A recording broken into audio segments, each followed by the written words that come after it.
Hi. Um, this is in response to the question that was asked a couple of weeks ago. And it's something that comes up a lot. It's come up for me a lot in my own life over the years and over previous and current relationships. And it's come up for a lot of people that I know too.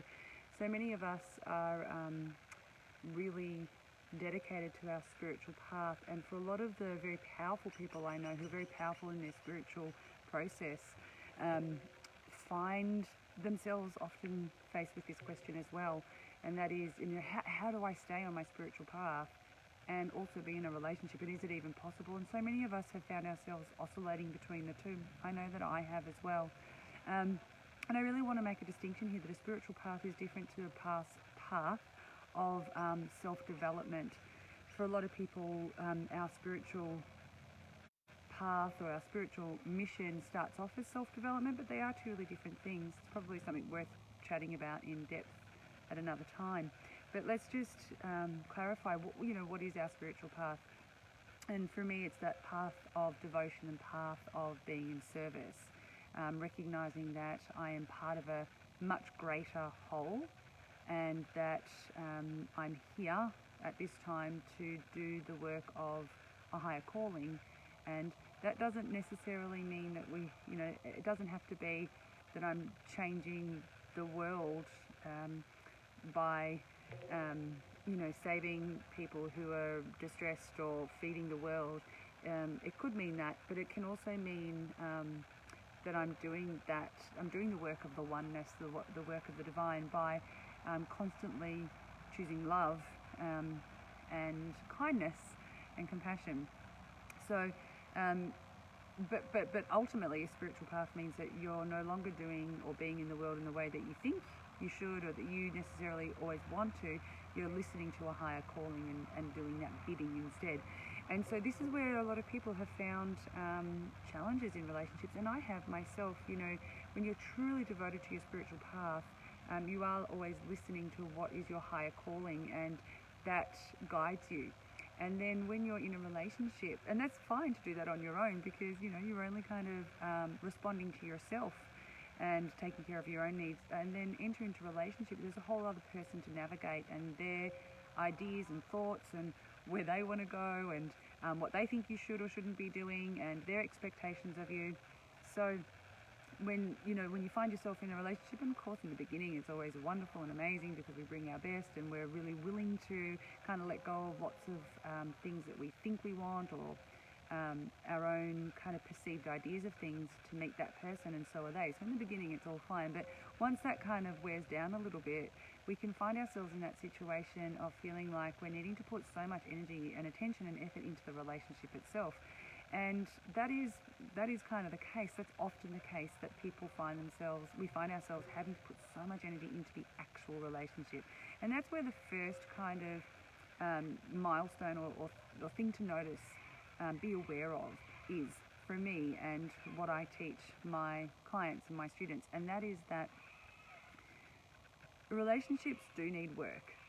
Just like anything, we need to be aware of it. We need to give it energy and attention. That's absolutely true. But I think for a lot of people, especially people who've been on a path of self-development, we think that it's normal, and not just normal, but healthy, or that it's actually evolved to be in a relationship that requires us to constantly be working on it. And that's the first kind of signpost to tell us that, well, this relationship, not only can I not be on my spiritual path on this relationship, but this relationship may not be the right relationship for me. If you're having to work on the relationship and work on feeling good in the relationship more than you're actually feeling good in the relationship, this may not be a great relationship for you. Now, when you find yourself in that kind of relationship, that's what I call a karmic relationship. And there are 5 types of relationship or attraction that I teach in Love Codes, which I'm pretty sure it's on my website, so you can always check that out if you want to look into it. And karmic attraction is one of them. Now, that's not wrong, it's not bad, it's just that is not the kind of attraction that will cultivate a long-term relationship. It's just something that you kind of got to work out. Now, if that's where you want to go in a relationship, that's absolutely fine. But what we're talking about is, can we be in a long-term relationship and still on my spiritual path? So, first thing is, in that kind of situation, probably the answer is no, because it's going to require all of your attention and energy. So that kind of relationship might be for a short period of time. The next thing then is, okay, our relationship is going to need some work on it, and because everything does, and everything that we want to have in our life will require some attention and some energy. And so the next kind of question is, are you on the same page? Now, this is something that's come up for a lot of women too that I've worked with, women who are really intent on a spiritual path, and then they find themselves in a relationship that's really wonderful on so many levels, but their partner is not on the same spiritual page as them. And can that work? Well, of course it can, but that depends how much energy you want to put into the relationship and how much your partner understands and supports your spiritual path. So long as you have enough energy and attention left to be on your path, and your path is your guidance is telling you that it's all okay, then of course this is another way that you can be on your spiritual path in a relationship. And then on the other hand, and this is what's happened for me in my life, is, being in a relationship with someone, and this is for me in the past, who is 100% on the same page, and you feel like these kind of spiritual warriors, where it's like you just feel like together on a spiritual level you can change the whole world. You're so powerful, and of course you can be on your spiritual path in this kind of relationship. It's fantastic and it's wonderful. However, being with someone who's on the same spiritual path as you doesn't necessarily mean you're going to have a compatible relationship for the three-dimensional material world. And so often what I've seen, and for myself as well, and I've seen this for countless other women, that creates an incredibly frustrating situation, and you end up having to work on the relationship so much and put so much energy into the relationship that down the track you don't have the energy and attention to be on your spiritual path anymore. So that can be a real issue. And then you could find yourself otherwise in like I mentioned before, a healthy, good relationship, but you're not on the same spiritual page, but it doesn't mean that you can't stay on your path. The ideal would be finding someone on the same spiritual page as you who is also compatible to you. Can you work on compatibility? I don't think so. Can you work on values? I don't think so. Can you work on communication? Yes, you can. Can you work on understanding each other a little better? Yes, you can. If you have the same values and you have good communication, this is going to help you to be on your spiritual path. Now, for some people, being in a relationship is a spiritual path itself, and that is an incredibly valid situation. And for me, that's been a huge awakening in recent times. My husband and I, we're both on the same spiritual page. However, my spiritual path has always been something very solo and very much about devotion to the divine. And this lifetime for me, and one of the reasons, this is kind of some deep inner knowledge about me, one of the reasons this lifetime I'm here teaching about relationships and relationships in a sacred way and accessing the divine in relationship is because I've had some experiences in parallel lives where I can tell you one in particular, where I was devoted, very, very devoted to the goddess, and worked at the temple, and was also married. But my husband and my son at the time didn't understand my devotion to the temple, and so I used to get abused at home for that. Now, I also probably wasn't giving a lot of as much attention in the home as what I felt I needed to. Anyway, so I've been working through that karma this lifetime, which is why I've been put here to do the work that I'm doing. And so I kind of digress a little bit there, but it's important just to understand that can happen. That can really happen, that we can be so focused on what we think our spiritual path is that we can actually not notice what's right in front of us. So, remembering what we said just at the beginning, that your spiritual path is the path of following guidance, and remembering that you're a part of something much greater than yourself, and you're here to do that work. That's our spiritual path. So the path of awakening to our oneness. And so it is very possible to be in a relationship and let your relationship be the crucible, be the place where you grow in awareness, where you evolve, and where you do your most important spiritual work. And personally, I would say that if you're able to do that, then you are on a fast track to awakening. Because, you know, I know in Tantra we talk about being on the razor edge path, you know, being in the world but not of it. So in some ways, being on your spiritual path on your own in a very controlled environment, it's kind of, you have less blockages, less boulders in your way to stop you from getting to where you're going. I mean, remember that those boulders and those challenges are our way to actually grow, because we grow through diversity. Now, when you're in a relationship, that relationship brings up, because there's just it's not a controlled environment, it's another human being who's constantly changing. So that gives you more opportunity to see what is in you that's not love, you know, what people call triggers. Now, this is very different to what I was talking about in the beginning, when you're in a karmic relationship that all your shit comes up and you just can't move through it, and it's just this constant battle. But so we're not talking about a karmic relationship, we're talking about a regular relationship, a healthy relationship where you're compatible. And every time there's just so much rich fodder in a relationship like that to help you to remove all of the obstacles within yourself to love. You know, as Rumi says, that your job is not to seek love, but to remove the obstacles that stop you from being loved. And so a relationship gives you so much opportunity to do that.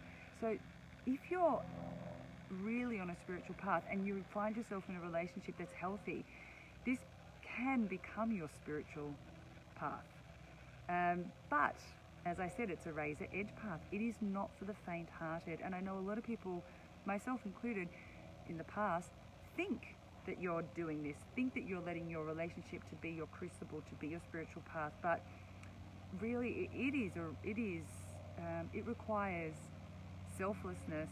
It requires you to, every time you find yourself being mean, being dismissive, being reactive, being selfish, even in the slightest way, that's an opportunity for you to grow, to come back to love, to come back to selflessness. And in this way, your relationship actually becomes your spiritual path, or it becomes, what I like to say, it becomes the crucible for yourself, for your spiritual self, because it's in this container, this sacred container, that you're removing all of the obstacles to love. Now, the question remains, does this require two people to be on the same spiritual page?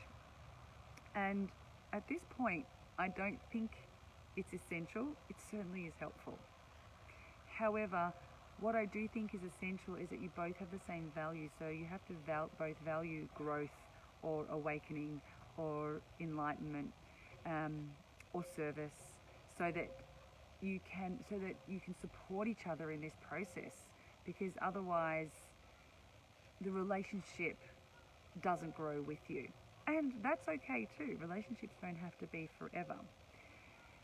The thing to remember when you're in a relationship and you're on a spiritual path is that you need to let that relationship be part of your spiritual process. And if you get to the point where it can no longer do that, then we need to ask ourselves the really hard questions. You know, is this relationship compatible for me? And remember, love isn't compatibility. Love is love. Compatibility is compatibility. Friendship's friendship. They're all different things. So we need to be aware of the different elements. So for me, I'll share a little bit for me in my relationship. Being in lockdown has been a bloody fascinating experience. You know, we were married last year, and our vows were very much around being committed to love, because we want our relationship to be that crucible. And now that we've been in isolation for such a long time, or retreat for such a long time, it's just taken it to the next level. And for me, I haven't been working as much because I'm with my son full time. And then that's a relationship too. So for all the parents out there, this does relate to that as well. obviously there's some differences because you can't just walk away from that kind of relationship. But so being blessed with the ability to become 100% present with my son and my husband, because I've had to and chosen to stop working because my husband's still working full time and my son's not at kinder, has given me the opportunity to truly see what's real, to truly see all of the blockages that are there within my relating to both the people in my family, all the blockages that are there to love, and just really be with that and really let that go. And wow, what an opportunity this has been. And there's a lot of us who are in isolation with our partners that stuff is coming up. Now, this doesn't mean that you need to break up. And especially, I'm speaking especially to those of us who are very much devoted on a spiritual path and really want to be in relationship. I want to just mention too that you don't want to let your desire to be in relationship overshadow your heart and your mind, recognizing if it is a healthy relationship or not. But coming back to this, if you're in isolation, recognize that, whether you like it or not, you've entered the crucible, you've entered a sacred or at least a closed container where you are having to see, whether you like it or not, all those blockages. And so if you are on that spiritual path, let this be your crucible at the moment. And notice everything that you feel that is not love. And recognize that that's an opportunity for you to choose something else, to let that pattern go, to let that program go. And yes, we want to blame our partner all the time, but this is an opportunity to grow. And I think ultimately, we often, we can come back to this idea though, but so what, is it always my thing, or is it ever his thing? And I just want to remind you that if you are on a spiritually evolving path, it's always your thing, always your thing. Because if you're having a reaction to it, then there's something within you that's a blockage. Now, that's not to say that if your partner, let's say for instance, your partner is really mean to you and angry all the time, is that yours to change? No, of course not. It's how you respond to that that informs you. So if my partner is always angry and mean to me, and I get angry back or mean back, or I become a victim, then yes, that's the being a victim, the being angry back, that's my stuff to change. That means that I'm still holding onto a program that relates to someone being mean to me. I still have a belief that I'm a victim. If, however, if I am with a partner who's constantly mean to me, sorry, this line exchange, if I'm with a partner who's constantly mean to me and angry and just unkind, then my response to that would be, if my response to that otherwise was to say, to be hurt or sad and say, that's not okay, I won't receive that, then that's me being evolved, because I'm not responding from a reaction. So I just want you to understand that that's the difference. So yes, every time you have a reaction, yeah, it's absolutely yours.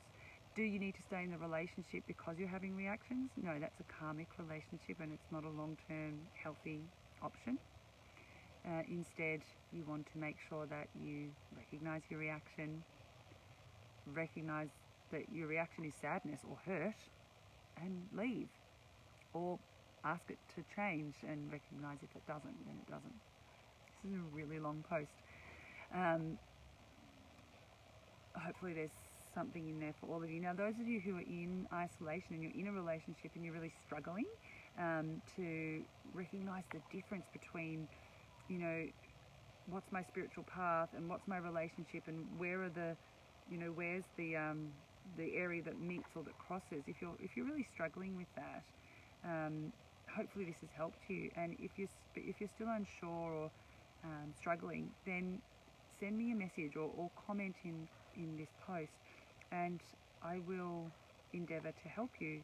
It's really important. This is a changing time. really important that those of us who are on the path to help usher in this conscious change, that we recognise the opportunities to do so. And also it's important that we can do it in relationship. You know, we don't have to do it on our own. The opposite sex is a beautiful, wonderful balm to our soul, and actually can energize us to be more of who we really are. It doesn't have to be a hindrance. I'm going to leave it there. Hopefully that has helped some of you. And as I said, if you are struggling, talk about it. Let me know and I'll help. Thanks for watching.